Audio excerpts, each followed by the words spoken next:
écluses des cieux.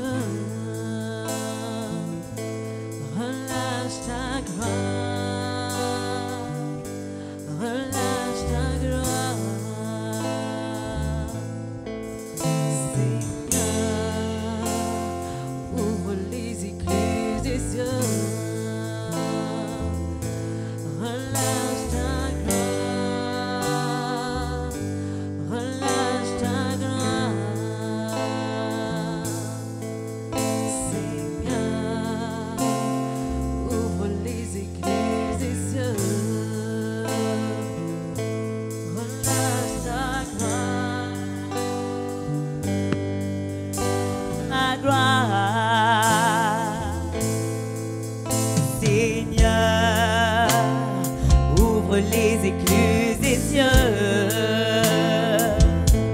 Relâche ta gloire, relâche ta gloire, relâche ta gloire.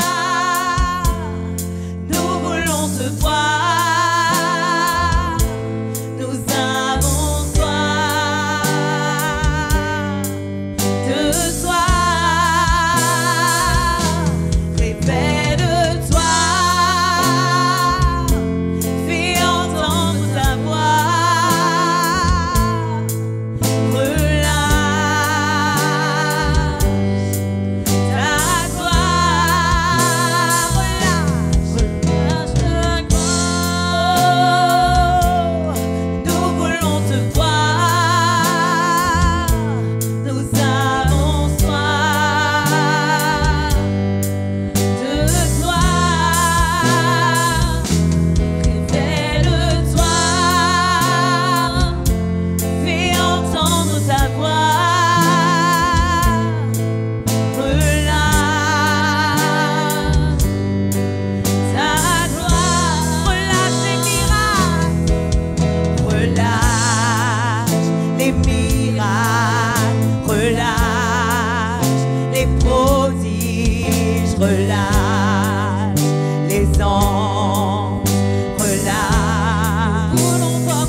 relâche les miracles, relâche les prodiges, relâche les anges, relâche, voulons voir ta gloire, relâche les miracles, relâche les prodiges, relâche les anges, relâche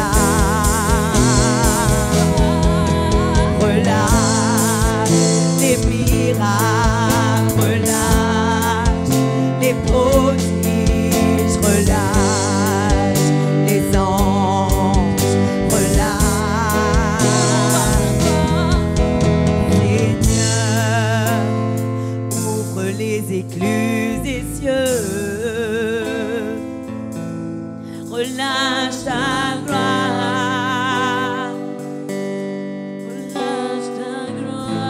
Seigneur, relâche ta gloire dans ce lieu, Seigneur. Seigneur, dans la ville entière, relâche ta gloire. Sur l'île de la Réunion, relâche ta gloire, Père. Sur nos familles, relâche ta gloire. Sur nos enfants, relâche ta gloire. Sur les vieillards, relâche ta gloire. Sur le monde entier, relâche ta gloire, oh Dieu. Seigneur, agis puissamment, Seigneur. Et toi-même, grand Dieu, édifie-nous.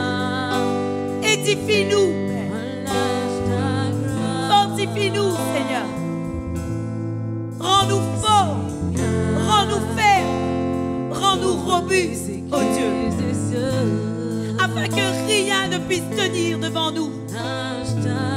Ta parole déclare que tu nous as donné le pouvoir de marcher sur le serpent et sur le scorpion et sur toute la puissance des ténèbres. Et ta parole déclare, et rien ne pourra vous nuire. Seigneur, je crois en ta parole, Seigneur. Et je crois, grand Dieu, que rien ne pourra nuire. Que rien ne pourra nous nuire, grand Dieu. Aujourd'hui, les paroles de malédiction, nous les maudissons au nom de Jésus-Christ. Les paroles de jalousie, les mauvais regards, nous les détruisons et nous les renversons au nom de Jésus-Christ. Mais nous croyons, Seigneur, qu'aujourd'hui ta bénédiction va couler dans nos vies. Ta bénédiction va couler dans nos familles. Ta bénédiction va couler dans nos foyers. Et rien ne pourra tenir devant ta face, oh Dieu. Car c'est toi notre défenseur. C'est toi. Oh. Aujourd'hui, oh Dieu, comme David, nous pouvons dire, moi, je viens armé du nom de l'Éternel. Confesse-le maintenant dans ta vie.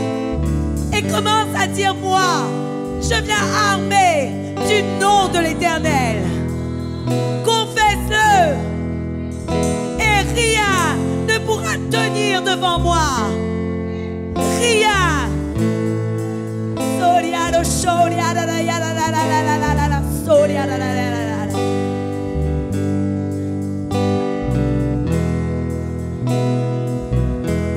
Révèle-toi, fais entendre ta voix.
relâche les prodiges, relâche les anges, relâche. Voulons voir ta gloire, relâche les miracles, relâche les prodiges, relâche les anges, relâche.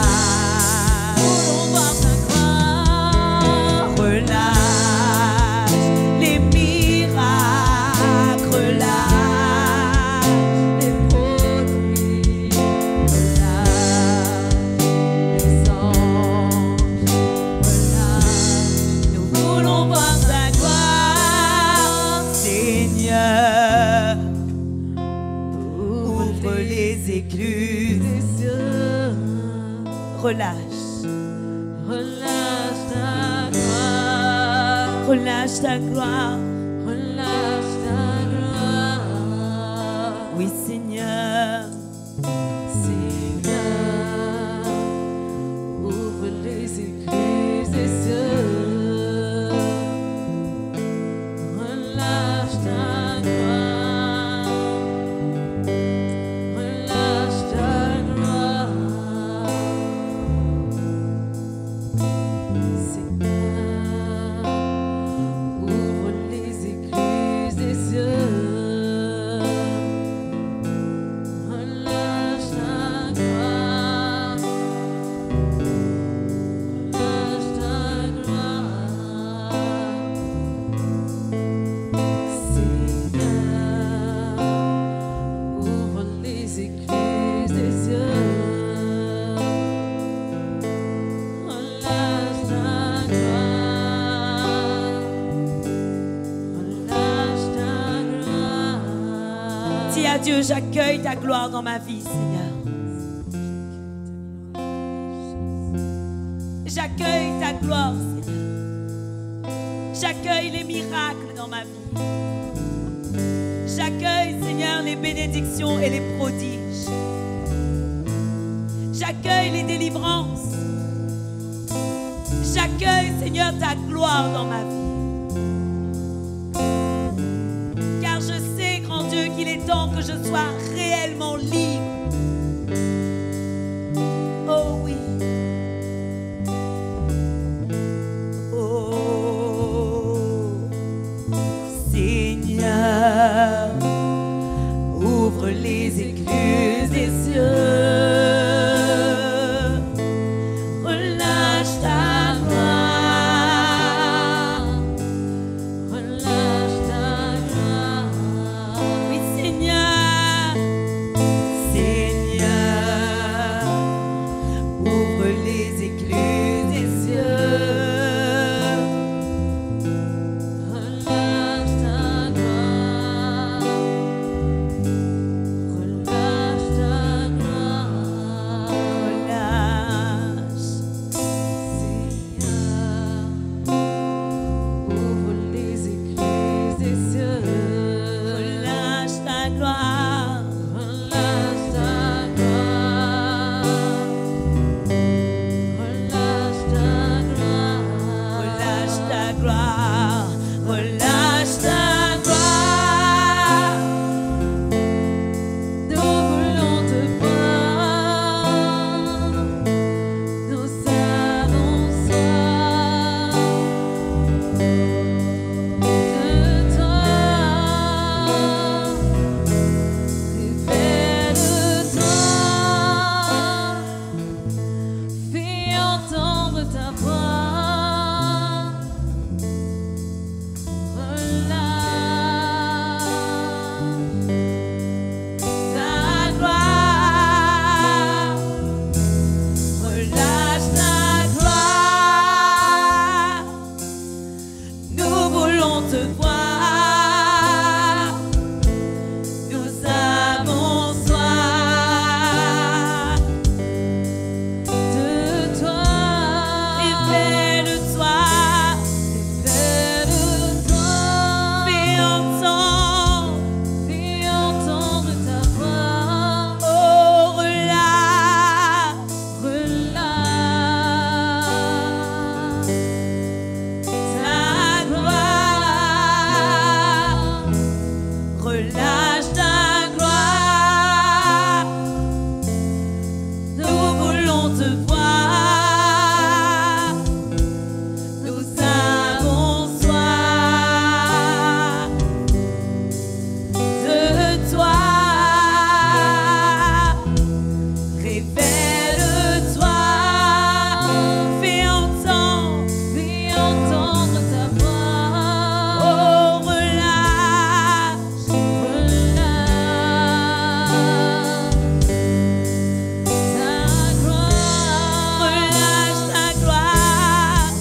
relâche ta gloire. Nous voulons te voir. Seigneur Dieu Tout-Puissant, relâche ta gloire.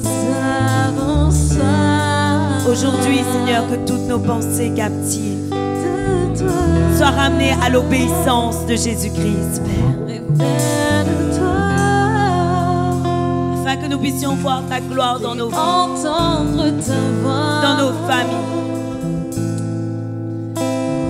dans notre vie spirituelle, Seigneur. Agis puissamment, Seigneur. Relâche ta gloire. Nous voulons te voir. Saint-Esprit, toi-même, convainc le cœur de ton peuple. En ce qui concerne le péché, la justice et le jugement. Toi-même, Saint-Esprit, convainc les cœurs. Fais entendre ta voix. Enseigne ton peuple puissamment, Saint-Esprit. Seigneur, je te prie, grand Dieu, que ton peuple ne reçoive pas la parole, Seigneur, comme une parole donnée par un homme, mais comme une parole qui vient de toi, grand Dieu. Car c'est en la recevant ainsi, grand Dieu, qu'on porte du fruit. C'est en la recevant ainsi qu'on voit ta gloire dans nos vies, Seigneur. Alors aujourd'hui, toi-même, Seigneur, je te prie, afin que ton peuple reçoive la parole comme directement venant de toi, Seigneur. Car c'est toi, Saint-Esprit, qui enseigne. C'est toi qui instruis. Car la parole déclare que tu nous enseigneras tout et que tu nous rappelleras tout ce que Jésus-Christ a dit. Alors toi-même, Saint-Esprit, toute la place est pour toi dans ce lieu. Que ta puissance se manifeste sur ton peuple ce soir. Agis, Père. Ta gloire, relâche ta gloire. Nous voulons te voir. Nous avons soif. Seigneur, toute la gloire t'est due, Seigneur. De toi, tout l'honneur t'est dû, Seigneur. Et toute la puissance est à toi, Père. Fais entendre ta voix. Au nom de Jésus-Christ. Amen.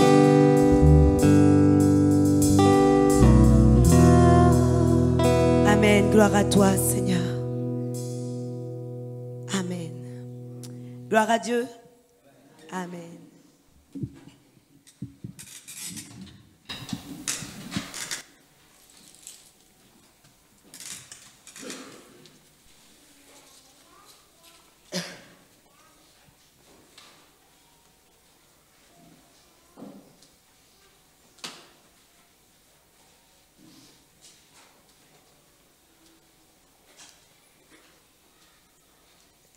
Bonsoir tout le monde. Tout le monde va bien? Ça va? Mais si c'est un peu comme ça, vous êtes dans le bon lieu. Mais oui, c'est un peu comme ça. On est bien là. Amen. Gloire à Dieu. Alors, ce soir, on va aller voir 1 Corinthiens 3, le verset 9, dans un premier temps.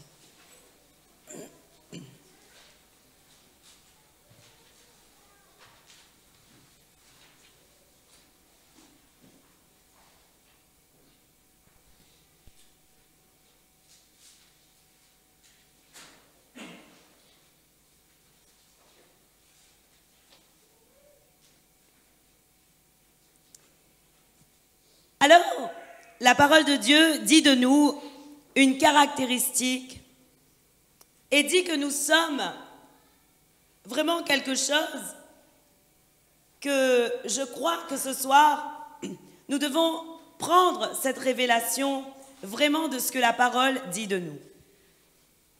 La parole de Dieu nous dit dans 1 Corinthiens 3, le verset 9, la Bible nous dit « Vous êtes le chant de Dieu ». Le verset commence par, c'est Paul qui parle et qui dit « Car nous sommes des collaborateurs de Dieu et vous êtes le chant de Dieu ». Waouh!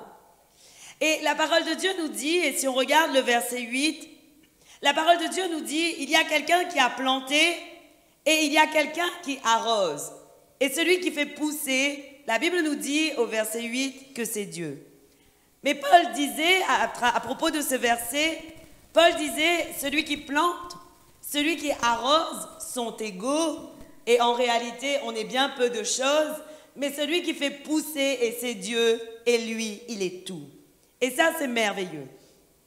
Ce soir, pourquoi je veux vous parler de 1 Corinthiens 3, le verset 9? Parce que la parole de Dieu nous dit, vous êtes le chant de Dieu. Et vous allez voir pourquoi je vous parle de ça ce soir et pourquoi je veux vous attirer votre attention sur le chant. Parce que si on regarde un chant dans la vie de tous les jours, il y a des choses à faire dans un champ. Il faut commencer à travailler, il faut enlever les mauvaises herbes, il faut arroser, il faut planter, il faut arroser, il faut labourer la terre et il y a beaucoup de travail à faire dans un champ, oui ou non? Bon, pour celui qui est agriculteur, pour lui c'est facile, il sait vraiment que dans un champ, il y a beaucoup de travail à faire. Alors la parole de Dieu nous dit, et Paul a dit, il y a quelqu'un qui a planté et quelqu'un a arrosé. Et en fait, aujourd'hui, je veux vous faire comprendre que nous tous ici présents, nous avons été régénérés par une semence. Et cette semence, c'est une semence incorruptible et c'est la parole de Dieu. Et la Bible nous dit dans 1 Pierre 1, le verset 23, la Bible dit « Puisque vous avez été régénérés par une semence incorruptible ». Veut dire qu'il y a quelque chose qui a été planté en nous. Oui ou non? Donc, il y a un grain, une semence qui a été plantée en nous au travers de la parole de Dieu. Mais maintenant, nous avons des choses à faire et l'intitulé du message d'aujourd'hui, c'est « Cultivons notre vie de foi ». On doit commencer à cultiver notre vie de foi puisque la parole de Dieu nous dit « Vous êtes le chant de Dieu ». Si on est le chant de Dieu, veut dire qu'il y a du travail à faire avec nous. La semence est plantée, mais maintenant que la semence est plantée, pour que le plant pousse, il faut qu'elle soit arrosée. Oui ou non? Et en réalité, arroser quelque chose et voir quelque chose grandir et pousser est un principe biblique. C'est un principe biblique que malheureusement, on ne peut pas passer outre. Il y a des principes bibliques et des règles que le Seigneur a établies dans le royaume des cieux. Et nous, en tant que chrétiens, en tant que nouveau-nés, en tant que personnes vraiment régénérées par une semence incorruptible, nous devons choisir de suivre les règles de Dieu et les principes de Dieu, sans lesquels, malheureusement, Église, nous n'allons pas grandir spirituellement. Et si on regarde Genèse 2,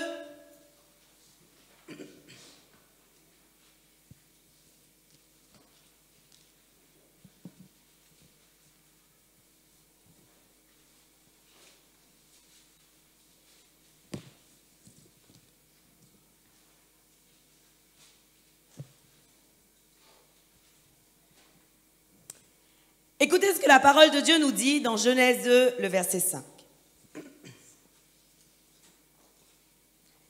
La Bible dit, « Quand le Seigneur Dieu fit la terre et le ciel, il n'y avait encore aucun buisson sur la terre et aucune herbe n'avait encore germé, car le Seigneur Dieu n'avait pas encore envoyé de pluie sur la terre, et il n'y avait pas des êtres humains pour cultiver le sol. » Waouh!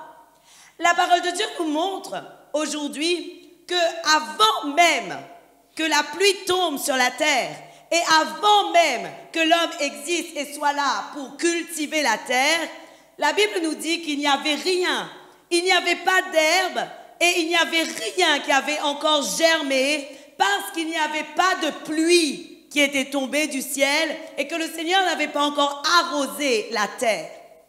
Et la parole de Dieu nous montre aussi pourquoi, parce qu'il n'y avait pas d'être humain pour cultiver cette terre.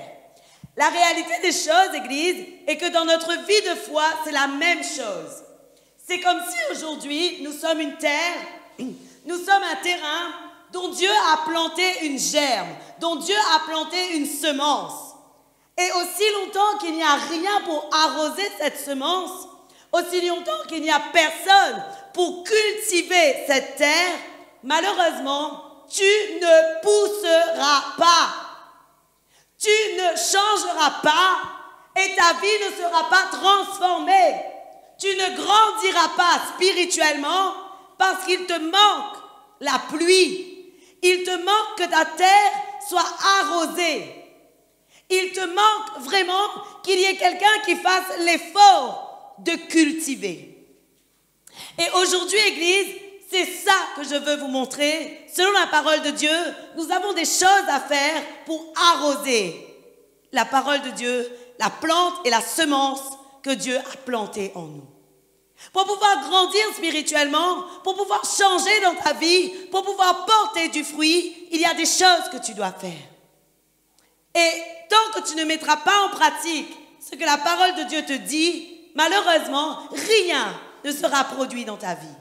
Et tu vas rester une terre sèche et tu ne vas pas comprendre pourquoi tu es tout le temps sec. Tu viens mais tu es sec. Tu entends mais tu es sec. Mais la réalité des choses, Église, c'est que Paul avait dit, quelqu'un a semé et quelqu'un d'autre arrose. Et celui qui fait pousser, c'est Dieu. Amen. Alors, ce soir, si on regarde le verbe cultiver, cultiver veut dire développer, entretenir et prendre soin. Veut dire que dans notre vie de foi, nous avons vraiment un sacré travail à faire une fois que la parole est implantée en nous. Ça ne suffit pas uniquement de la garder bien implantée sans rien faire après. Oui ou non? Nous avons à l'entretenir, nous avons à développer et nous avons à prendre soin de ce qui a été implanté en nous, Église. De cette semence qui a été mise à la terre pour nous changer, pour nous façonner, pour nous faire devenir un homme nouveau. Parce que la Bible dit, selon 2 Corinthiens 5, 17, la Bible dit que dès que quelqu'un est en Christ, il est un être nouveau. Les choses anciennes sont passées, voici toutes choses sont devenues nouvelles. Mais si toutes choses sont devenues nouvelles, cela sous-entend réellement que tu dois apprendre nouvellement toutes choses et que tu dois apprendre à grandir avec de nouvelles choses, que tu dois apprendre à être façonné avec de nouveaux principes. Et c'est ça en réalité que bien souvent on ne comprend pas et on dit mais pourquoi je n'avance pas? Alors, comment tu peux arroser la semence que Dieu a mis en toi? La parole de Dieu nous parle que tu peux arroser cette semence par la parole de Dieu. Selon Isaïe 55, le verset 10 et 11, Église,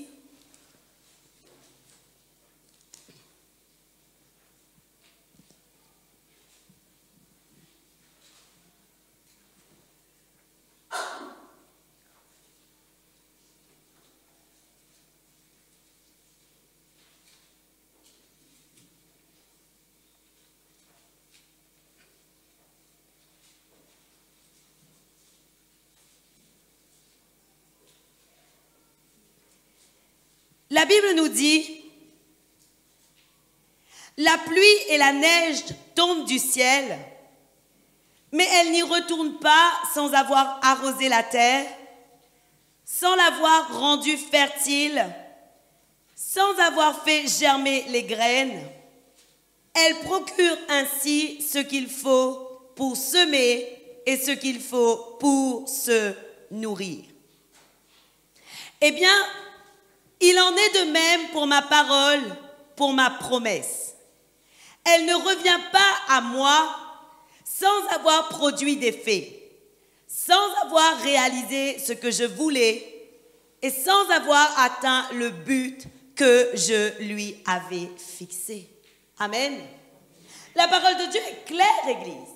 La Bible nous dit que quand tu reçois la parole de Dieu en toi, que lorsque tu l'accueilles et lorsque tu l'acceptes vraiment, comme une révélation et comme une promesse, la parole de Dieu nous dit qu'à ce moment-là, elle ne revient pas à Dieu sans avoir produit en toi quelque chose, sans avoir produit dans ta vie quelque chose, sans avoir atteint son effet et sans avoir réalisé ce que Dieu voulait, sans avoir atteint le but qu'elle avait et qu'il avait fixé à la parole de Dieu. Amen. Alors, la parole de Dieu nous dit que l'une des choses vraiment à commencer à faire pour pouvoir grandir spirituellement, pour pouvoir commencer à voir cette petite pousse germer et sortir de terre, l'une des choses à faire dans ta vie, Église, c'est de croire réellement que la parole de Dieu est vérité et qu'elle ne peut pas aller à Dieu et retourner à Dieu sans avoir produit quelque chose dans ta vie. Mais bien souvent, Église, nous tous, nous recevons des paroles, nous recevons vraiment des révélations du Saint-Esprit et nous ne la prenons pas réellement comme la parole sortant de la bouche de Dieu. Mais la Bible nous dit vraiment que la parole de Dieu, elle est puissante, elle est vivante et efficace, Église. Alors aujourd'hui, la première des choses pour que ta terre puisse germer de terre est de commencer à recevoir la parole comme ta révélation à toi, comme ta propre promesse pour ta vie, comme la vérité vraie de Dieu, ce qu'il déclare sur ta vie, ce qu'il proclame sur ta vie, ce qu'il confesse dans ta vie, pour que tu puisses commencer à voir vraiment cette germe sortir de terre et toi-même commencer à avoir de l'assurance dans ta vie de foi. Il y a un principe, Église, et ce principe est que si ta terre n'est pas arrosée selon la parole et selon les règles de Dieu, malheureusement, rien ne va pousser et rien ne va changer. La Bible nous dit dans Genèse, comme je viens de vous dire, tant que la pluie n'était pas tombée et tant qu'il n'y avait pas d'homme pour cultiver la terre, Dieu n'avait rien fait pousser. Ce qui signifie que dans nos vies, aussi longtemps qu'il n'y a personne pour arroser notre germe, notre semence, aussi longtemps qu'il n'y a personne pour commencer à cultiver tout ce que tu as eu et tout ce que tu as reçu, tu ne peux pas grandir et tu ne peux pas porter du fruit. Mais aujourd'hui, tu dois commencer à comprendre et à saisir tous ces principes, Église. La parole de Dieu nous dit ensuite un autre moyen d'arroser la semence qui est plantée en toi, c'est par la mise en pratique de la parole de Dieu. Et si on regarde Deutéronome 11, à partir du verset 13, Église,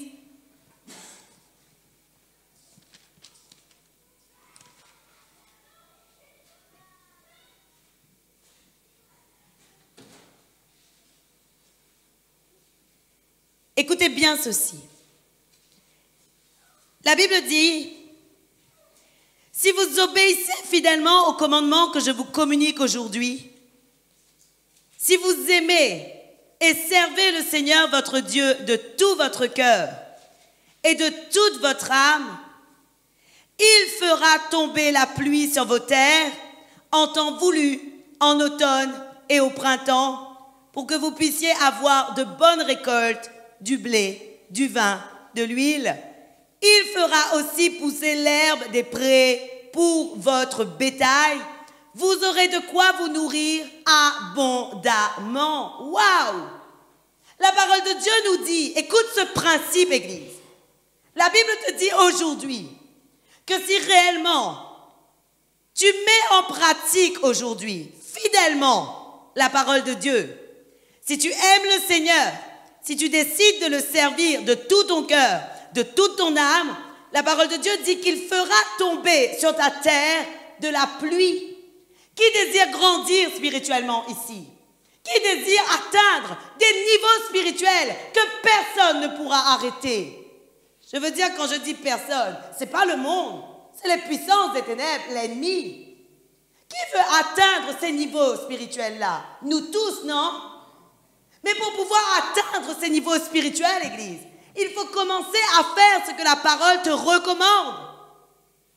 Et la parole te dit aujourd'hui que si tu obéis fidèlement à la parole de Dieu, que tu l'aimes de tout ton cœur, que tu décides de le servir, la pluie tombera toujours sur ta terre. Et alors, ta terre produira, non seulement pour toi, mais aussi pour les autres églises. Et ça, c'est vraiment merveilleux. Que nous faut-il de plus lorsque nous avons l'assurance que Dieu pourvoit à tous nos besoins dès lors qu'on commence réellement à faire ce qu'il nous recommande?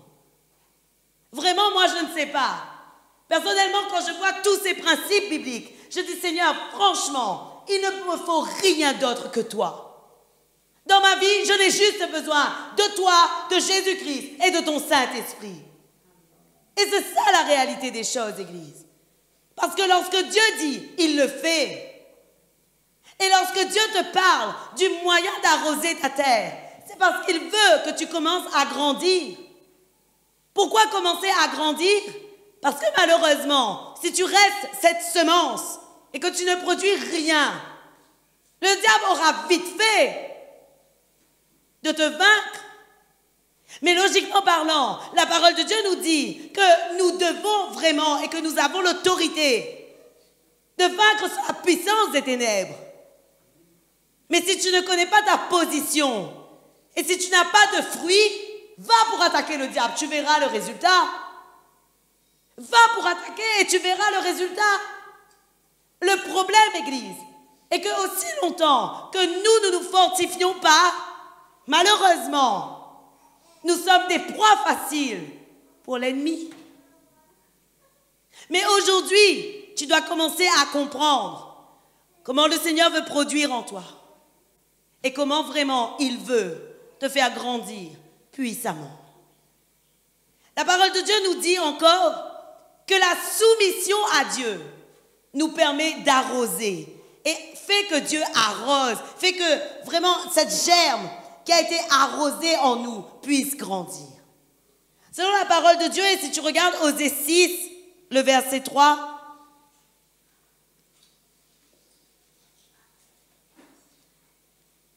il y a des moments, Église, où nous sommes essoufflés dans notre vie. Oui ou non? Nous sommes essoufflés. Nous sommes comme secs. On ne comprend pas. On est là, on vient, on entend la parole, mais on est sec. Et moi, je crois vraiment que si on reste sec, c'est parce qu'on n'a pas encore pris la révélation de ce que le Seigneur produit en nous par sa parole. La réalité des choses, Église, est que lorsqu'on commence vraiment à faire ce que le Seigneur nous demande, il produit et il fait grandir. Alors, si on regarde Osée 6, Église,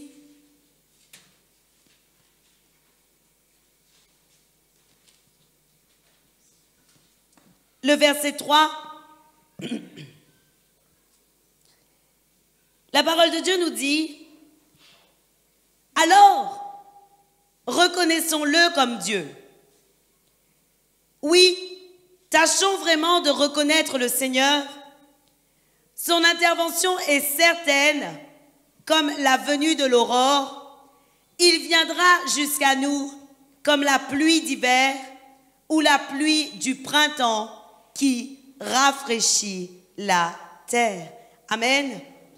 Mais à l'inverse, la parole de Dieu nous dit dans Zacharie 4, le verset 14, le verset 17, la parole de Dieu dit, « Si l'un des peuples de la terre ne se rend pas à Jérusalem pour adorer le Seigneur, la pluie ne tombera pas sur son pays. » Si tu te soumets à Dieu, Dieu va faire tomber sur toi les pluies de la première et de l'arrière-saison. Mais si tu ne te soumets pas à Dieu, désolé de te dire, mais aucune pluie ne coulera sur ta vie. Vous savez, il y a un verset biblique dans 1 Samuel 15 qui nous dit que l'insoumission est égale et semblable à l'idolâtrie. Vous savez ce que veut dire l'insoumission? Être soumis à Dieu. On doit commencer à dire à Dieu, Seigneur, j'accepte, oui, ta correction, j'accepte ta parole, j'accepte tout ce que tu me demandes, j'accepte vraiment de faire ce que tu me commandes. Et des fois, notre intelligence prend le dessus sur Dieu. Qui est l'idole là? Moi-même. Si mon intelligence prend le dessus sur Dieu, c'est qui mon idole? C'est moi. Oui ou non? Et tout ce qui prend la place de Dieu dans ton cœur, c'est une idole pour ta vie. Nous, des fois, on voit les petites statues, les choses, mais la réalité des choses, et tout ce qui prend la place de Dieu dans ton cœur, est une idole pour ta vie. Et la Bible te dit que l'insoumission est égale à l'idolâtrie. Lorsque Dieu te demande, laisse-moi te briser, laisse-moi te façonner. Ah non Seigneur, je ne suis pas prêt. Ne te soumets pas, tu es idolâtre. Désolé de dire. Mais la réalité des choses, et lorsque tu dis à Dieu, Seigneur, je ne suis pas prêt, qu'il moi me laisser briser, non. Moi je vais rester comme je suis. La réalité des choses est que ta terre n'est pas arrosée. La réalité des choses est que les pluies de la première et de l'arrière-saison ne coulent pas sur toi. Et la réalité des choses est que toi-même, tu ne grandis pas et tu ne produis pas de fruits. Est-ce un problème pour ta vie de foi? Mais bien sûr que oui, Église. C'est un gros problème dans ta vie de foi. Parce que logiquement parlant, il faut impérativement que ta vie de foi soit arrosée pour que tu puisses grandir et pour que tu puisses atteindre le niveau spirituel que Dieu a réservé pour toi. Amen. Alors aujourd'hui, Église, la parole est capable d'arroser notre terre. Premièrement, en récupérant la révélation, comme je viens de vous dire, selon Isaïe 59, 55. Deuxièmement, en mettant en pratique la parole de Dieu, selon Deutéronome 11. Et troisièmement, Église, en nous soumettant à Dieu. Et aujourd'hui, tu dois vraiment saisir ces principes et commencer à dire à Dieu, Seigneur, je veux voir un changement radical dans ma vie.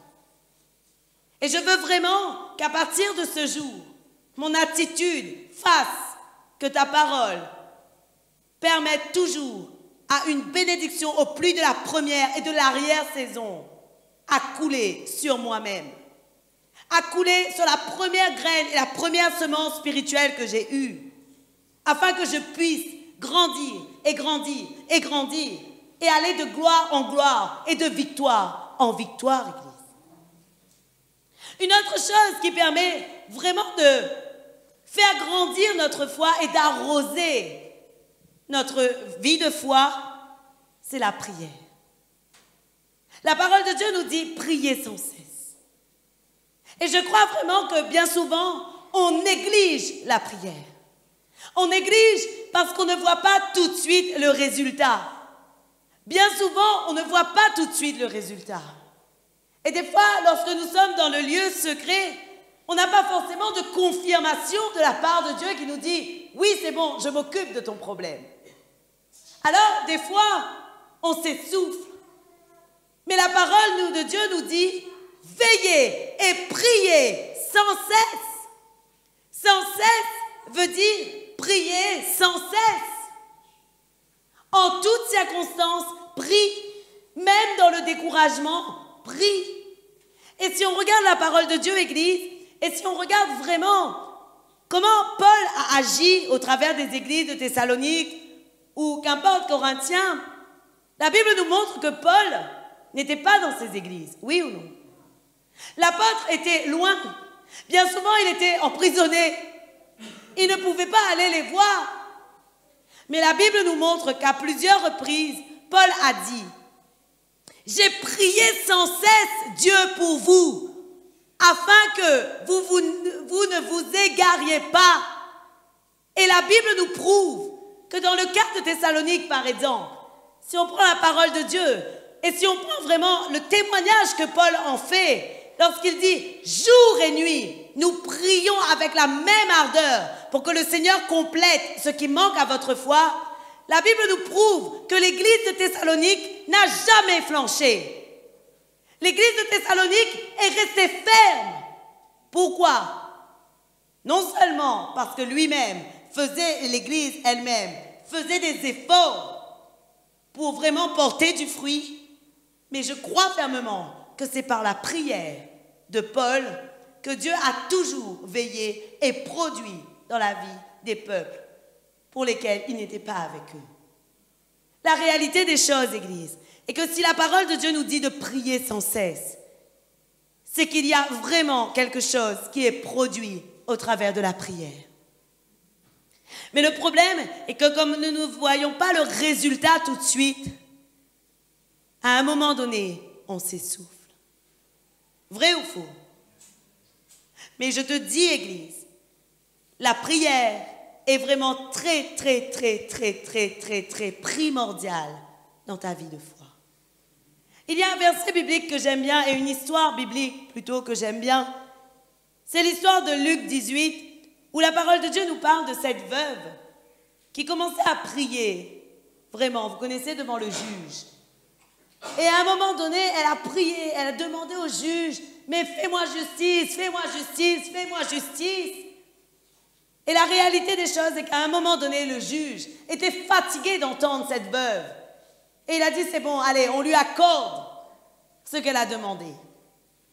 Et vous savez pourquoi Jésus-Christ avait parlé de cette parabole?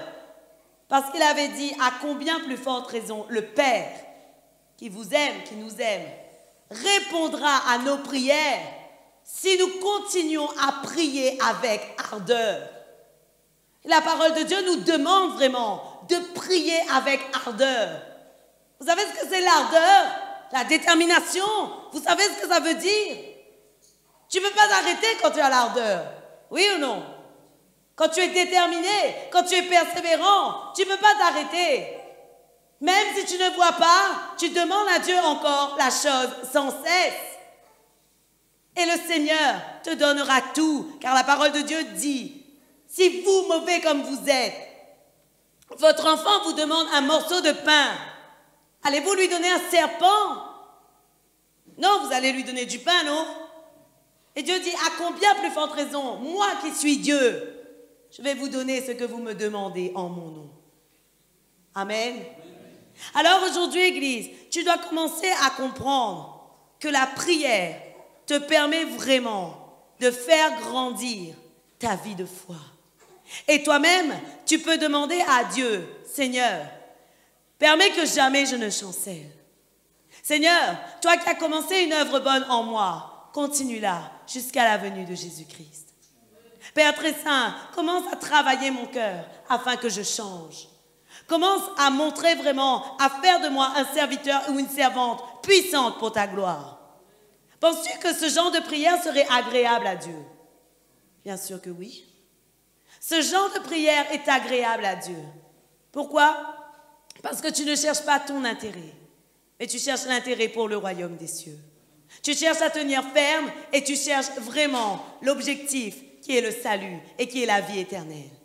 Alors Dieu ne peut que produire en toi. Dieu ne peut que arroser ta vie de foi et Dieu ne peut que faire pousser ta vie de foi. Mais la réalité des choses, est-ce que vous pensez qu'en faisant ça, c'est Dieu qui arrose?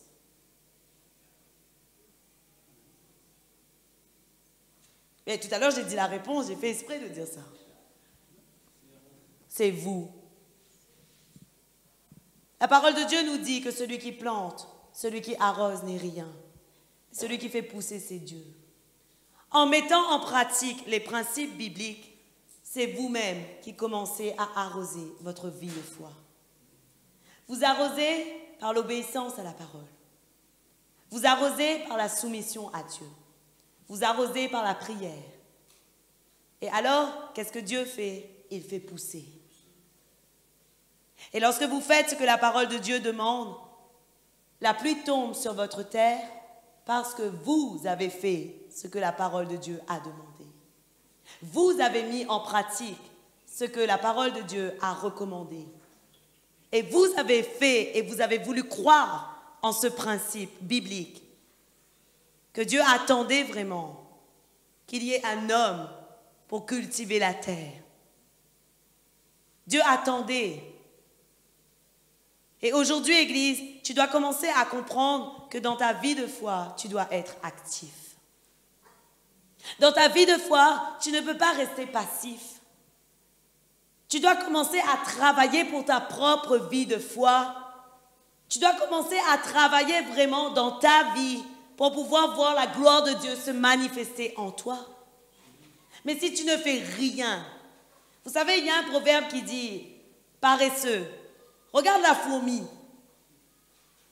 Vous connaissez, vous avez déjà vu ce proverbe? La Bible nous parle de la fourmi dans la Bible.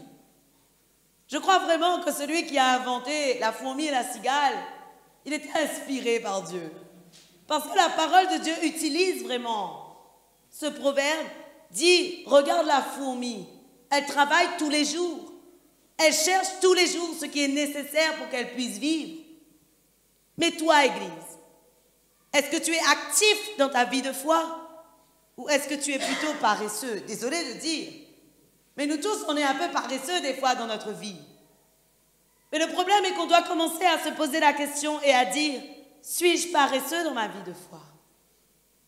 Parce que désolé de dire, mais lorsqu'on ne prend pas la peine de commencer à lire la parole, à la mettre en pratique et à prier, c'est nous-mêmes qui bloquons notre croissance spirituelle. Oui ou non? Le Seigneur nous donne toutes les possibilités. Mais nous, des fois, on pense qu'il n'y a rien à faire. Seigneur, j'attends. Fais grandir. Mais le Seigneur te dit, écoute, regarde les principes. Tant qu'il n'y avait pas d'homme pour cultiver, il n'y avait pas non plus de grains et il n'y avait pas non plus de pousses. Oui ou non? C'est ce que la Bible nous dit. Et la Bible nous dit aussi que tant que l'homme ne faisait pas ce que la parole de Dieu demande, il n'y avait rien qui se passait et la pluie ne tombait pas.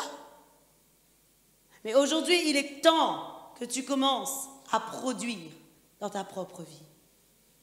Vous savez pourquoi Paul disait « celui qui plante et celui qui arrose sont égaux » Parce que la réalité des choses est que c'est quelqu'un d'extérieur qui avait arrosé la vie des Corinthiens.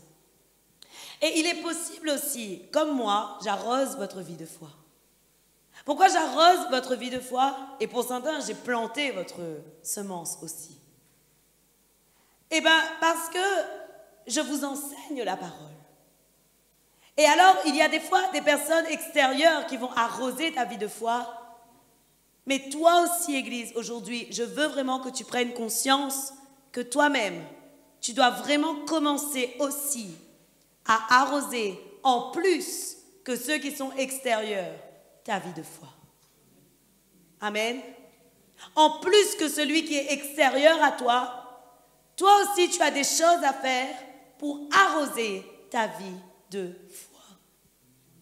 Et en réalité, quand tu vas commencer à mettre en pratique ce que la parole de Dieu te demande, tu vas grandir beaucoup plus vite.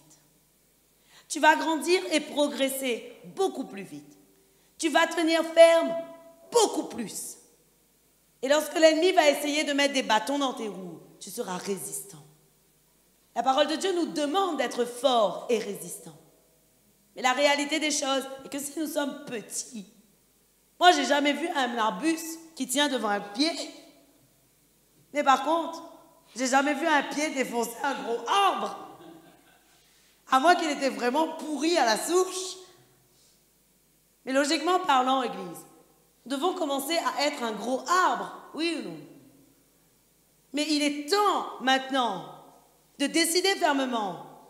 Je veux grandir spirituellement. Je veux porter du fruit. Je veux vraiment voir ma vie spirituelle cultivée. Je veux voir ma vie spirituelle cultivée, Église. La parole de Dieu nous dit également, et là on va parler vraiment de cultiver sa vie spirituelle. Au-delà d'arroser, on doit la cultiver. Et si on regarde Matthieu 13, à partir du verset 24,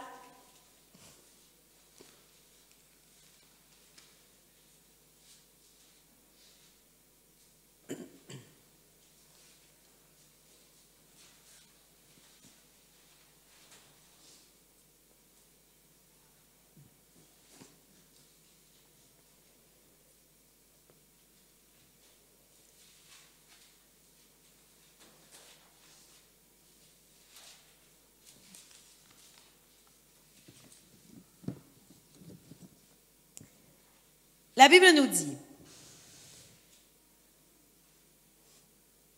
Jésus leur raconta une autre parabole.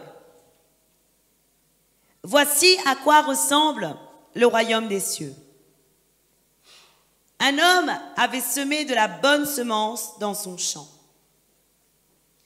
Une nuit, pendant que tout le monde dormait, un ennemi de cet homme vint semer de la mauvaise herbe parmi le blé et s'en alla. Lorsque les plantes poussèrent et que les épis se formèrent, la mauvaise herbe apparut aussi. Les serviteurs du propriétaire vinrent lui dire, « Maître, tu avais semé de la bonne semence dans ton champ, d'où vient donc cette mauvaise herbe ?» Il leur répondit, « C'est un ennemi qui a fait cela. » Les serviteurs lui demandèrent alors, « Veux-tu que nous allions enlever la mauvaise herbe ?» « Non, répondit-il, car en enlevant, vous risqueriez d'arracher aussi le blé. Laissez-les pousser ensemble jusqu'à la moisson, et à ce moment-là, je dirai au moissonneur, enlevez d'abord la mauvaise herbe et liez-la en botte pour la brûler, puis vous rentrerez le blé dans mon grenier. » À partir du verset 36, directement, Église, alors Jésus quitta la foule et se rendit à la maison. Ses disciples s'approchèrent de lui et dirent, « Explique-nous la parabole de la mauvaise herbe dans le champ. » Jésus répondit en ces termes, « Celui qui sème la bonne semence, c'est le Fils de l'homme. Le champ, c'est le monde. La bonne semence représente ceux qui se soumettent au royaume. La mauvaise herbe représente ceux qui obéissent au mauvais. L'ennemi qui sème la mauvaise herbe, c'est le diable. La moisson, c'est la fin du monde, et le moissonneur, ce sont les anges. Comme on enlève la mauvaise herbe pour la jeter au feu, ainsi en sera-t-il à la fin du monde. Le Fils de l'homme enverra ses anges, et ils élimineront de son royaume tous ceux qui se détournent de la foi les autres, qui détournent de la foi les autres, et ceux qui commettent le mal. Et ils jetteront dans le feu de la fournaise. C'est là que beaucoup pleureront et grinceront des dents. Mais alors, ceux qui sont fidèles à Dieu brilleront comme le soleil dans le royaume de leur Père. Écoutez bien si vous avez des oreilles. Amen. Alors, la parole de Dieu nous parle et nous compare le royaume des cieux à un champ. Et c'était plutôt clair puisque Jésus-Christ lui-même a expliqué cette parabole. Mais pourquoi aujourd'hui je prends cet exemple, Église? Parce que la Bible nous dit, et si vous regardez bien, la parole de Dieu nous montre que la bonne semence représente tous ceux qui se soumettent au royaume. Et la mauvaise semence représente ceux qui se soumettent au diable. À la fin des temps, nous savons bien que le Seigneur retranchera tous ceux qui ne se sont pas soumis à lui et qui ont obéi à l'ennemi. Et la parole de Dieu nous montre, et nous savons bien, ce que la Bible nous dit dans Hébreux 9, le verset 27, « Tout être humain est destiné à mourir une seule fois, après quoi vient le jugement. » Et point barre. Ce qui veut dire que le travail que nous avons à faire, c'est sur terre que nous devons commencer à le faire, et c'est ici que nous devons nous soumettre aux règles et aux recommandations de Dieu. Après la mort, c'est fini, c'est le jugement directement selon la parole de Dieu. Amen. Alors, pourquoi je vous dis ça, Église? Parce qu'il y a vraiment quelque chose d'important dans le verset 38. Et la Bible nous dit, le champ, c'est le monde. La bonne semence représente ceux qui se soumettent au royaume. Alors, aujourd'hui, Église, on doit commencer à savoir dans quel camp nous sommes. Sommes-nous le champ de Dieu? Et sommes-nous ceux qui sont soumis vraiment aux règles du royaume des cieux? Ou sommes-nous encore de ceux qui se soumettent librement aux règles du diable? Aujourd'hui, la réalité des choses est que notre vie, C'est à notre vie que nous pouvons voir les fruits que nous portons. Et bien souvent, Église, en fonction de notre attitude, nous allons porter soit du bon fruit, soit du mauvais fruit. La Bible nous dit qu'on voit un arbre à ses fruits. Selon la parole de Dieu, un bon arbre ne peut pas porter un mauvais fruit. Et un mauvais arbre ne peut pas porter du bon fruit, oui ou non? Et pourtant, bien souvent, nous portons du mauvais fruit, oui ou non? Alors pourquoi? Réellement pourquoi? Parce que nous oublions de cultiver notre vie de foi. La parole de Dieu nous demande vraiment de faire des choses que je crois malheureusement nous ne mettons pas assez en pratique. Si on regarde vraiment 1 Thessaloniciens 5, le verset 6, écoutez bien ce verset.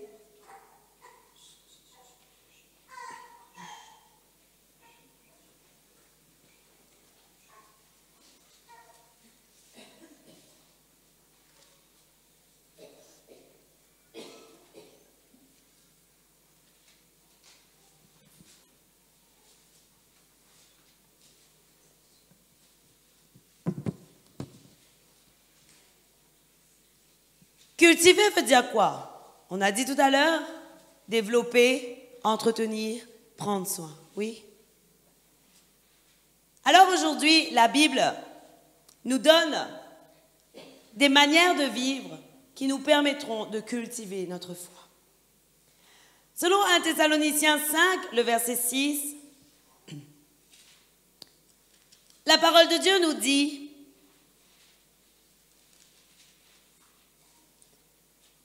ne dormons pas comme les autres, mais restons éveillés et sobres. Waouh! Il y a deux choses que la parole de Dieu nous demande. La Bible nous demande, 1, rester éveillés, et 2, rester sobre. Amen. Être éveillé, vous savez ce que veut dire, Église? Être éveillé veut dire être lucide. Être éveillé veut dire que nous devons vraiment, en tant que notre vie de foi, je veux dire, et en tant que chrétiens, nous devons savoir fermement qu'est-ce que Dieu attend de nous. À ce moment-là, nous serons éveillés dans notre esprit, dans nos pensées, dans notre façon d'agir, dans notre façon de faire. Et je crois vraiment qu'être éveillé tout le temps nous permet de cultiver notre vie de foi. Pourquoi? Parce que celui qui est endormi, malheureusement, et celui qui laisse son esprit s'alourdir, le diable utilise cette attitude pour te piéger. Et si tu regardes Luc 21, le verset 34, Église, allez voir.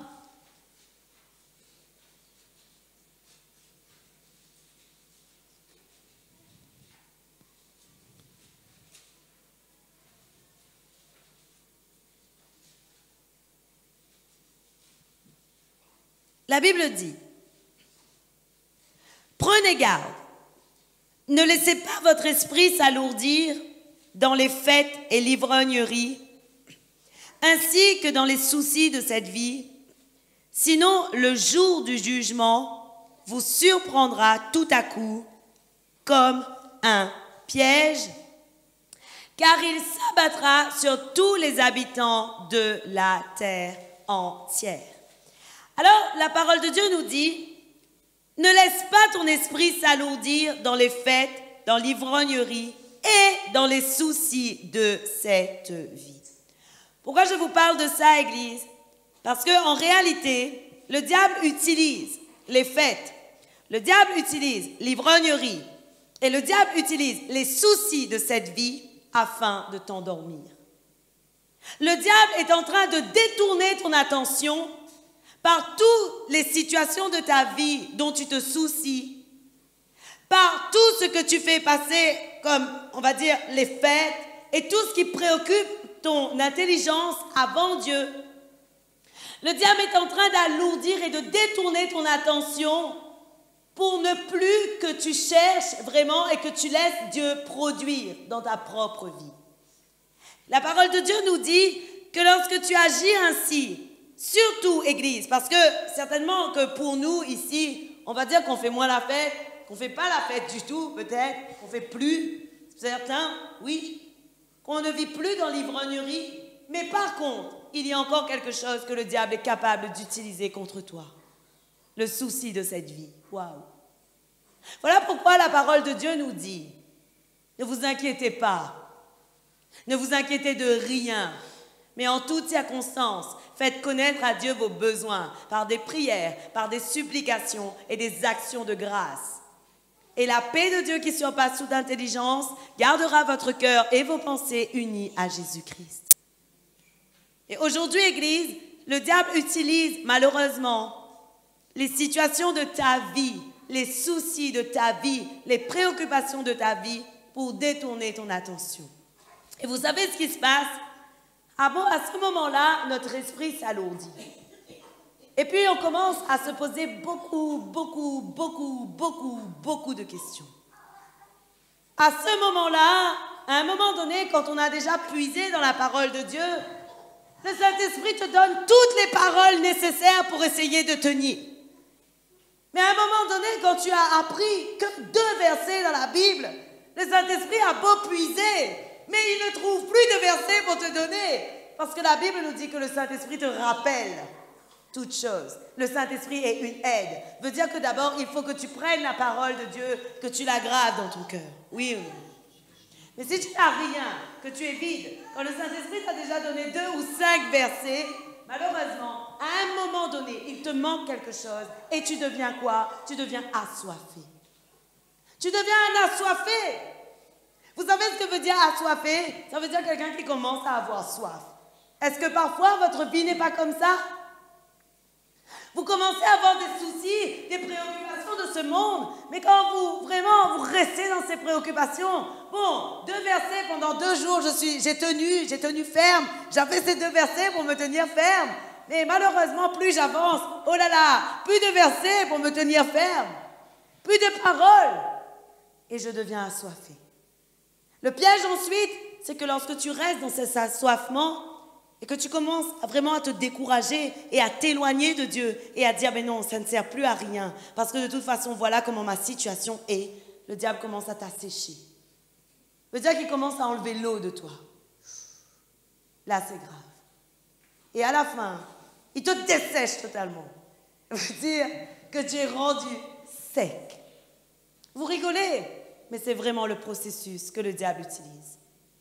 D'abord, tu as des soucis et tu commences à penser beaucoup. Et puis tu es assoiffé, desséché, asséché et desséché. Et ça, c'est grave en réalité, Église. Parce que si tu es dans cette situation-là, malheureusement, ton champ ne peut pas grandir. Ton arbre ne peut pas grandir. Ta foi ne peut pas grandir. Le diable a trouvé exactement l'astuce pour pouvoir te tenir dans ses griffes. Et à ce moment-là, ce que toi tu dois faire, c'est rester éveillé.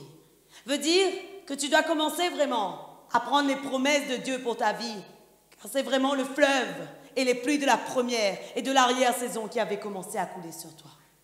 Et à ce moment-là, tu dois prendre les promesses de Dieu pour ta vie et tu dois commencer à dire, non, voilà ce que la parole de Dieu me déclare. Voilà ce que Dieu me dit. Voilà ce qui est promis pour ma vie. Voilà la situation dans laquelle je serai. Même si je ne vois pas, aujourd'hui, je crois fermement que c'est ce que je serai. Parce que mon Dieu est vrai et la Bible nous dit qu'aucune parole ne reviendra à Dieu sans avoir produit un effet quelconque. Alors lorsque la parole de Dieu te dit, sois lucide, sois éveillé. Si les pensées ont obscurci ton intelligence, tu n'es plus lucide, désolé de dire.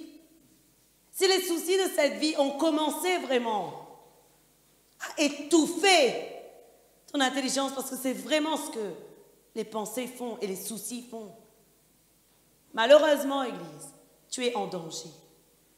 Tu es en danger parce que malheureusement, il te sera difficile de t'en sortir si tu restes dans un esprit alourdi. Alors il est temps vraiment de commencer à cultiver ton champ. Cultiver ton champ veut dire non. Maintenant, je n'accepte plus les pensées impures. Je n'accepte plus les soucis de cette vie qu'ils viennent prendre le dessus sur la promesse de Dieu pour moi. À ce moment-là, tu cultives ton champ. À ce moment-là, tout ce qui t'éloigne de la présence de Dieu, tout ce qui t'éloigne de ce qui est juste, honorable et digne de louange. Parce que la Bible te dit dans Philippiens 4, le verset 8, que tout ce qui est digne, tout ce qui est honorable, tout ce qui est juste, soit l'objet de tes pensées. À ce moment-là, lorsque tu commences à t'éloigner de ça, là, tu vas commencer à regrandir. Là, tu vas commencer vraiment à voir l'action puissante de Dieu dans ta vie. Et à ce moment-là, tu commenceras vraiment à porter du fruit, Église. Ce qui veut dire que dans notre vie de foi, nous avons vraiment une action à faire. La deuxième chose que la parole de Dieu nous demande, être éveillé, oui, mais la parole de Dieu nous dit être sobre. La parole de Dieu est claire, et être sobre veut dire être mesuré, qui mange et boit avec modération.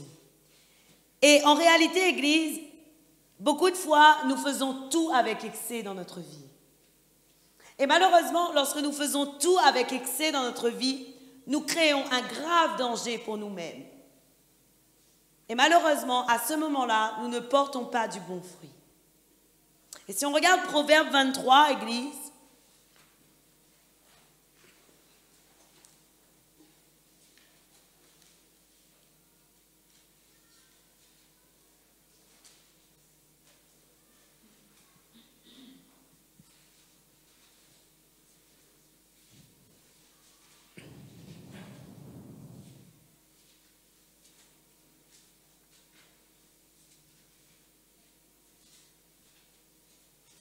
est-ce que quelqu'un a la version Louis II?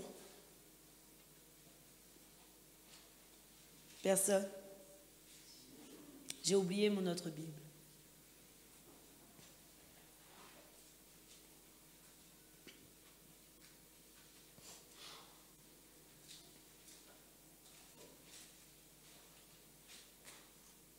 Merci.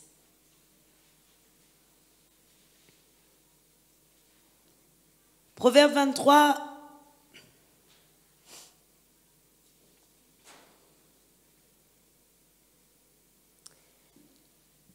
le verset 20 et 21.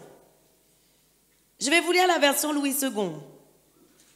La Bible nous dit, « Ne sois pas parmi les buveurs de vin, parmi ceux qui font excès des viandes, car l'ivrognerie et celui qui se livre à des excès s'appauvrissent, et l'assoupissement fait porter des haillons. » La parole de Dieu nous dit que l'excès nous appauvrit.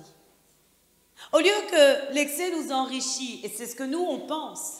Des fois vous avez déjà vu, vous avez faim, et vous allez entrer dans le placard, et vous allez manger tout ce que vous allez trouver. Et vous avez l'impression qu'à ce moment-là, waouh, vous êtes fort, et vraiment votre estomac est bien rempli, et il n'y a rien qui ne peut plus vous atteindre. Rien. Mais la réalité des choses est que selon la parole de Dieu, l'excès t'appauvrit. Et pourquoi je te parle de ça, Église? Lorsque la parole de Dieu nous dit d'être sobre, vraiment, nous devons comprendre que pour l'excès est dangereuse pour nous parce que malheureusement, elle est en train d'éteindre et elle ne produit rien dans notre vie de foi. Alors, lorsque la parole de Dieu nous dit d'être sobre, nous devons commencer vraiment à être sobre. Et si on regarde vraiment la Bible et Daniel 5, la parole de Dieu nous dit, n'y allez pas, je vais juste vous raconter l'histoire du roi Belshazzar. La parole de Dieu nous montre qu'à un moment donné, ils étaient vraiment dans l'excès de fête, dans l'excès de vin. Et la parole de Dieu nous montre qu'à un moment donné, ils ont demandé vraiment à aller chercher des choses pures, des choses sacrées pour boire dedans. Ce qui était consacré à Dieu. Et vous savez ce qui s'est passé? À ce moment-là, une main est sortie du ciel et est venue commencer à écrire. Et je vais vous dire en français, parce que je ne sais pas bien parler en grec ou autre langue. Et la parole de Dieu nous dit, peser, compter et diviser. Et le roi Belchatsar ne savait pas ce que ça voulait dire. Mais à un moment donné, Daniel a été appelé et il est venu dans le royaume. Et Daniel a dit que Dieu a pesé le roi, il a vu son attitude. Et il a pesé le roi, il a compté le roi, et en réalité, il l'a divisé, c'est-à-dire qu'il a retranché, parce qu'il ne valait rien. Il a été pesé, mais il a été trouvé léger. Et pourquoi? Parce que les excès de fête, les excès de vin l'ont fait faire des choses qui n'étaient pas correctes pour Dieu. Alors, lorsque la parole de Dieu nous dit que l'excès nous appauvrit, c'est réel, Église. L'excès appauvrit ta vie. La Bible nous dit que la foi est une grande chose si l'on se contente de ce que l'on a. Mais bien souvent, nous, on cherche beaucoup plus et beaucoup plus et beaucoup plus et beaucoup plus. On est plus sobre. On est au-delà vraiment du raisonnable. Et le problème est qu'au lieu de croître dans ta vie spirituelle, tu es en train de diminuer dans ta vie spirituelle. Et bien souvent, même dans ta vie physique, tu te fatigues à chercher toujours plus, toujours plus, toujours plus. Ce que le Seigneur attend de toi, est que tu grandisses spirituellement avant tout. Amen. Alors, la parole de Dieu nous demande vraiment, Église, de rester éveillée et de rester sobre. Et pour aujourd'hui, ce ne sont que 2 principes que la Bible nous demande pour pouvoir cultiver notre champ.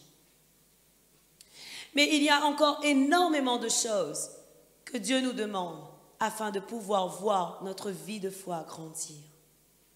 Mais déjà, Église, je crois vraiment que si nous commençons à mettre en pratique ces quelques points que nous avons vus ce soir, nous allons voir la différence dans notre vie de foi. Et nous allons voir la différence dans notre vie de chrétien. Aujourd'hui, tu dois vraiment commencer à décider fermement de ne plus laisser les préoccupations de ce monde alourdir ton intelligence. Malheureusement, Église, tu risques d'aller loin de Dieu au lieu de grandir avec Dieu. Et tu ne peux plus non plus laisser l'excès et toutes sortes de choses dominer ta vie. Parce que la réalité des choses est que l'excès te domine. L'excès te pousse à faire des choses que tu ne devrais pas pour Dieu. Contre Dieu, je veux dire. Mais vis-à-vis de Dieu, tu ne devrais pas les faire. Alors, il y a un verset biblique que moi j'aime bien. Et ce verset se trouve dans Jean 15, où la parole de Dieu nous demande vraiment de rester unis à Jésus-Christ. Si on regarde Jean 15, Église,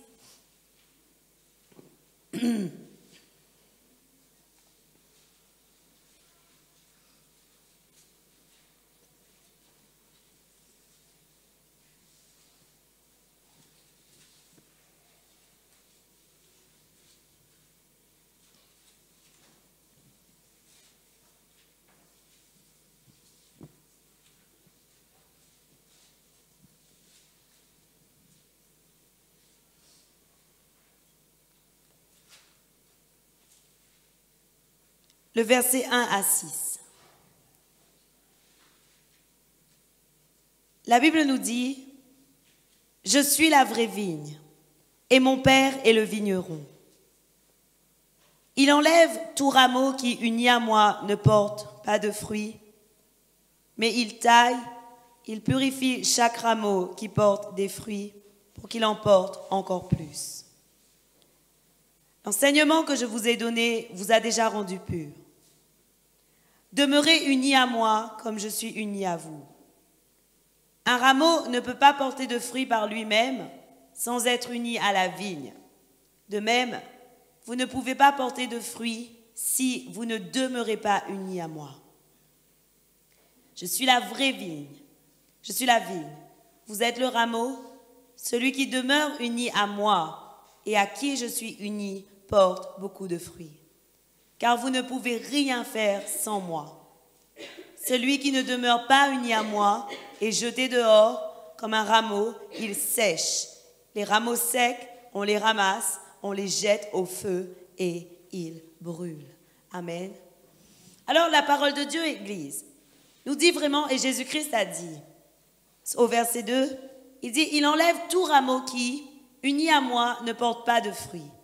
Mais il taille, il purifie chaque rameau qui porte des fruits pour qu'il en porte encore plus. Amen. Aujourd'hui, je pense vraiment que nous sommes tous ici des êtres qui se sont unis à Jésus-Christ. Oui. Nous sommes tous des personnes qui ont choisi de tout quitter pour suivre le Christ. Je veux dire tout ce qu'on avait avant, aux pratiques, aux idolâtries, etc., etc. On a décidé vraiment de changer de comportement pour suivre le Christ. Et la parole de Dieu nous montre qu'à partir du moment où nous nous sommes unis à Christ, nous devons commencer à porter du fruit. Mais malheureusement, bien souvent, quand on regarde notre vie, est-ce qu'on trouve vraiment des fruits? Ou est-ce qu'on trouve plutôt rien et que le rameau est sec? On doit commencer à se poser la question, parce que ce verset, à la fois, me réconforte et à la fois me fait craindre Dieu. Vous savez pourquoi? Parce que la Bible dit que lorsqu'un rameau ne porte pas de fruits, Dieu ne tarde pas à le retrancher. Waouh! Alors à la fois, il m'encourage, mais à la fois, il me fait craindre Dieu davantage. À la fois, il m'encourage, mais à la fois, il me fait dire, je dois commencer vraiment à faire beaucoup d'efforts pour arroser et porter beaucoup de fruits dans ma vie de chrétien. Parce que je ne désire pas être pesé, compté et divisé. Je désire plutôt être compté, pesé, compté et accepté. Mais si Dieu commence à regarder vraiment ma vie, et je crois vraiment que c'est ce qu'il fait tous les jours, lorsque Dieu regarde ma vie, et qu'il voit que je ne porte pas du fruit, je crois que je dois commencer à me faire du souci. Et aujourd'hui, je ne veux pas te faire peur, mais je veux juste te faire comprendre que la parole de Dieu te donne toutes les capacités pour grandir, pour arroser ta vie de foi et pour cultiver ta vie de foi. Mais maintenant, il est temps que toi-même tu saisisses cette révélation de la parole de Dieu et tu commences vraiment à mettre en pratique cette parole comme si elle venait directement de la bouche de Dieu. Comme si Dieu lui-même était en train de te dire, il faut commencer vraiment à arroser ta vie. Il faut commencer vraiment à cultiver ton champ. Amen. Alors aujourd'hui, Église, je crois vraiment que nous devons vraiment faire beaucoup plus d'efforts. Parce que nous tous ici présents, nous pouvons vraiment être honnêtes et dire que bien souvent, nous sommes assoupis. Et que bien souvent, malheureusement, nous n'avons pas de fruits. Et que bien souvent, malheureusement, nous n'arrosons pas notre vie de foi. Oui ou non? Mais il est temps maintenant de prendre la parole de Dieu comme ta révélation ce soir. Et c'est le Seigneur lui-même qui fera couler sur ta vie, qui fera grandir en toi un arbre. Au début, un arbuste, après un arbre, après un grand arbre géant. Et puis après, tu vas voir des fruits venir. Il y a une fois un frère, je commençais vraiment à travailler pour le Seigneur. Et un jour, j'avais un t-shirt sur lequel il y avait une poire. Et c'est bizarre, mais je peux vous dire, ce frère m'a dit, tu commences à porter beaucoup de fruits. Mais lui, il pensait à mon t-shirt. Mais moi, j'ai entendu autrement. Et j'ai commencé vraiment à me dire, non, Ça, c'était vraiment prophétique. Et moi, j'ai saisi vraiment ça comme une prophétie. Et j'ai dit, Seigneur, écoute bien ce qu'il a dit là. Je commence à porter beaucoup de fruits. Effectivement, j'ai la foi. Mais maintenant, je vais voir vraiment les fruits dans ma vie. Et réellement, Église, personnellement, je vois les fruits. Et les fruits, je les vois non seulement dans ma vie, mais dans vos vies. Je vois les fruits dans vos vies. Vous n'êtes pas ce que vous étiez quand vous êtes arrivés ici.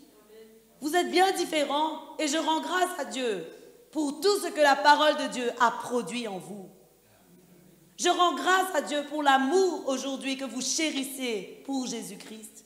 L'amour que vous avez pour Jésus-Christ et l'amour que vous tenez vraiment en vous. Et ça, c'est des fruits.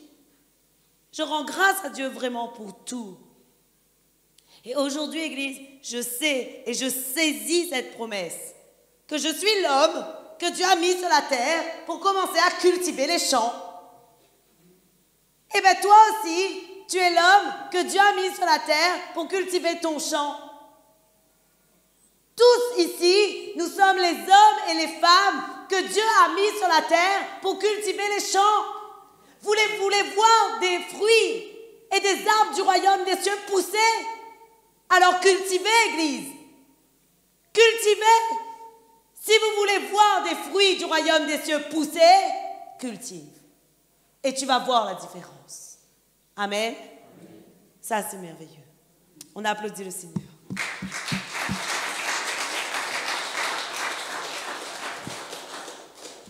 Gloire à Dieu.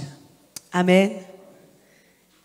Du coup, pour finir l'histoire, maintenant quand je porte ce t-shirt, je pense toujours, tu portes beaucoup de fruits. Amen. Allons louer Dieu.